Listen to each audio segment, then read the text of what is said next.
Assalamualaikum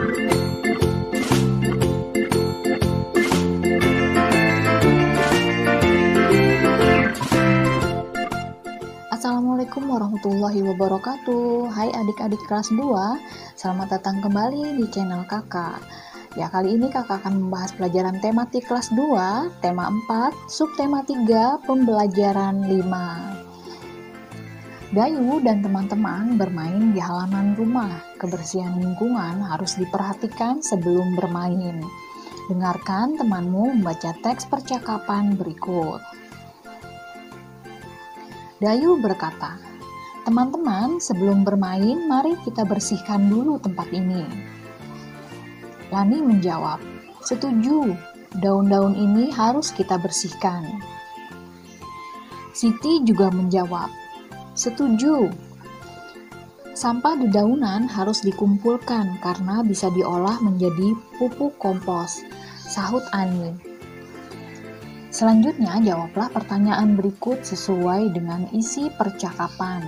Yang pertama, apa isi percakapan Dayu dan teman-teman? Isi percakapan Dayu dan teman-teman yaitu membahas untuk membersihkan tempat bermain sebelum mereka mulai bermain. Yang kedua, kegiatan apa yang dilakukan Dayu dan teman-teman sebelum bermain? Membersihkan tempat bermain. Yang ketiga, mengapa kegiatan itu harus dilakukan? Supaya dapat bermain dengan nyaman dan menyenangkan. Yang keempat, apakah kamu setuju dengan kegiatan Dayu dan teman-teman? Setuju ya adik-adik? Ya, yang kelima, dapat diolah menjadi apakah sampah dedaunan yang dikumpulkan? Sampah dedaunan dapat diolah menjadi pupuk kompos. Selanjutnya, ayo berdiskusi. Temukan kata pada tabel sesuai dengan makna sebagai berikut.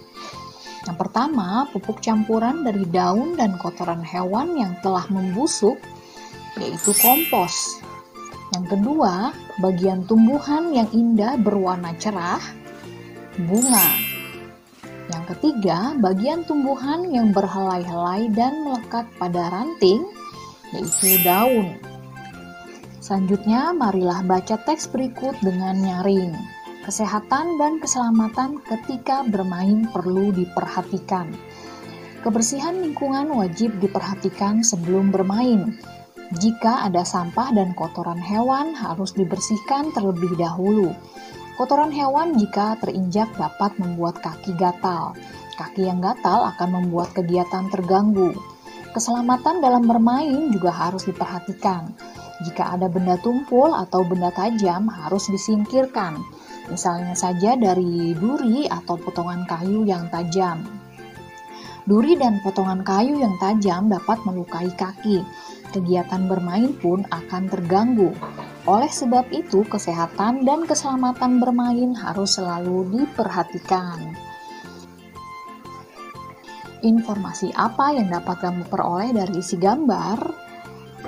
Bersama-sama membersihkan tempat bermain. Selanjutnya, ayo menulis. Tuliskan hasil pengamatanmu tentang cara menjaga kesehatan lingkungan sebelum bermain. Cara menjaga kebersihan lingkungan sebelum bermain. Sebelum bermain, tempat bermain dibersihkan terlebih dahulu. Sampah dan daun-daun yang berserakan harus disapu.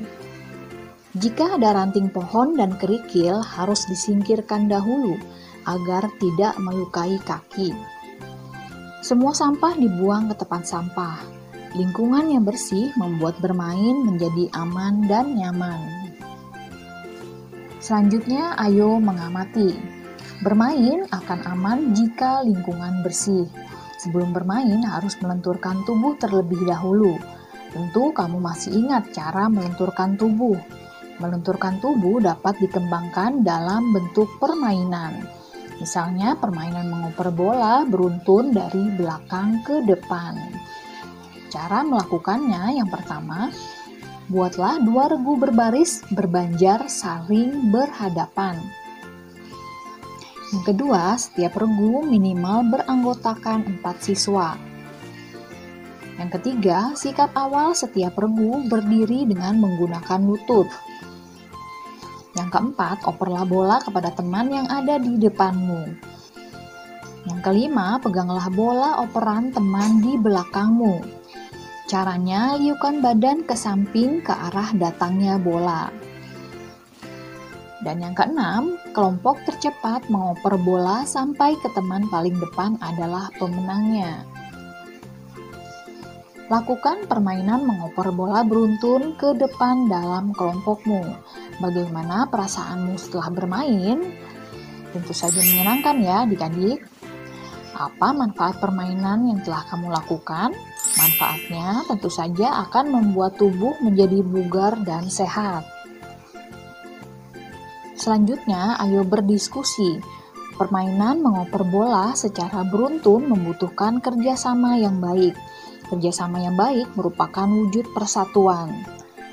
Tahukah kamu sikap yang harus dimiliki agar terwujud persatuan yang baik ketika bermain? Sikap yang harus dimiliki agar terwujud persatuan dalam bermain dapat kita tuliskan dalam tabel berikut ini ya adik-adik. Yang pertama yaitu menjaga kekompakan tim. Yang kedua, tidak bersikap mau menang sendiri. Yang ketiga, bekerja sama. Yang keempat, jujur dan adil. Yang kelima, sportif. Dan yang keenam, saling menyemangati antar teman. Nah, sikap-sikap yang kamu tulis merupakan contoh dari persatuan. Coba biasakan sikap tersebut ketika bermain bersama temanmu. Ayo berlatih. Coba ceritakan permainan yang pernah kamu lakukan bersama temanmu. Ceritakan yang menunjukkan sikap bersatu dalam bermain. Ceritakan dengan bahasa yang santun. Ya, jadi di sini adik-adik bisa menceritakan tentang permainan yang pernah adik-adik lakukan bersama teman-teman di rumah ya, dan bisa adik-adik tuliskan ceritanya di buku tulis adik-adik masing-masing di rumah ya. Sekian video pembelajaran dari kakak kali ini. Terima kasih sudah menonton. Sampai jumpa di pembahasan berikutnya. Wassalamualaikum warahmatullahi wabarakatuh.